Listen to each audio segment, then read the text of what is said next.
Like, what's the worst advice that you've either heard or you hear often enough? Worst advice. Um, I think too much advice that works in one industry, one sector, one type of business gets generalized and packaged up and ends up convincing entrepreneurs uh, to do the wrong things. So Can you give me an like, example?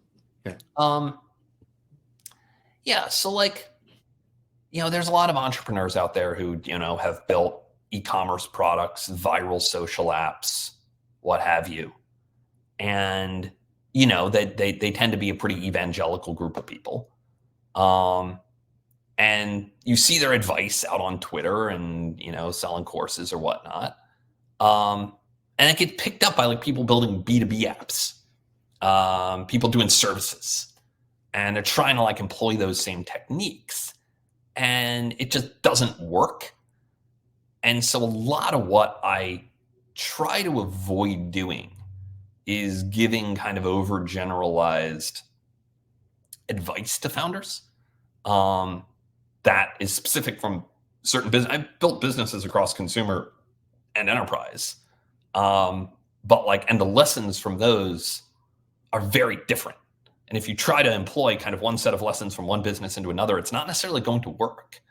Um, and so you see a lot of, you know, tactics and strategies get used. And I just encourage founders to like think about where that's coming from and the traits of the business that inform that particular feedback.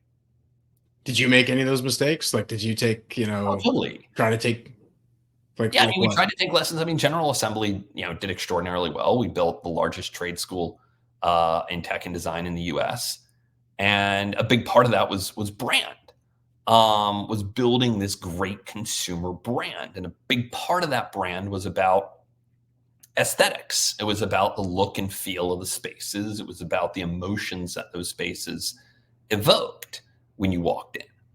And we tried in the early days of Common to like poured a lot of those lessons to a frankly like